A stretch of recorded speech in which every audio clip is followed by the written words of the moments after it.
ইবনে মাজা একটা কিতাব আছে, হাদিসের ৬ষ্ঠ নাম্বার কিতাব। ইবনে মাজা শরীফের এক বাব আছে, বাবু ইত্তিবাই সুন্নাহ।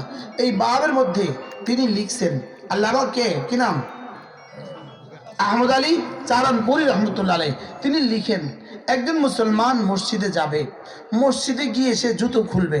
আগে কি খুলবে বলেন? জুতা খুলবে। সে বাম পায়ে জুতা খুললো, এবার কোন পায়ে ঢুকলো? ডান পায়ে।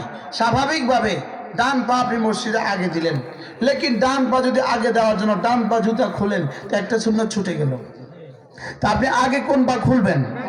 বাম পাটা আগে খুলবেন, এরপরে বাম পায়ের উপর জুতা রাখবেন, বাম জুতার উপরে পা রাখবেন, এবার আপনি ডান পাটা মসজিদে দিয়ে দিলেন। তাহলে আল্লামা আহমদ আলী চাহারানপুরি রহমতুল্লাহ লিখছেন, এই একটা কাজ। কোন কাজটা? বাম পায়ে জুতা খোলা, বলে ডান পায়ে মসজিদে দেওয়া। তাহলে বাম পায়ে জুতা খোলা, বাম পা মসজিদে দেয়া।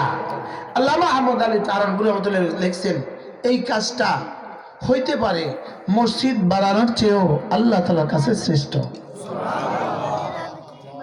কি বুঝছেন বলেন? এই কাজটা মসজিদ বানানোর চেয়েও কি শ্রেষ্ঠ?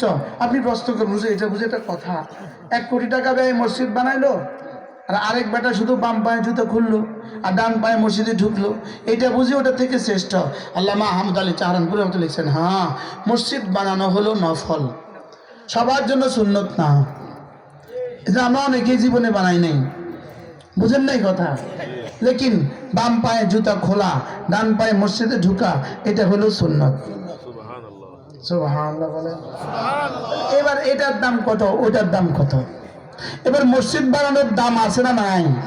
কত?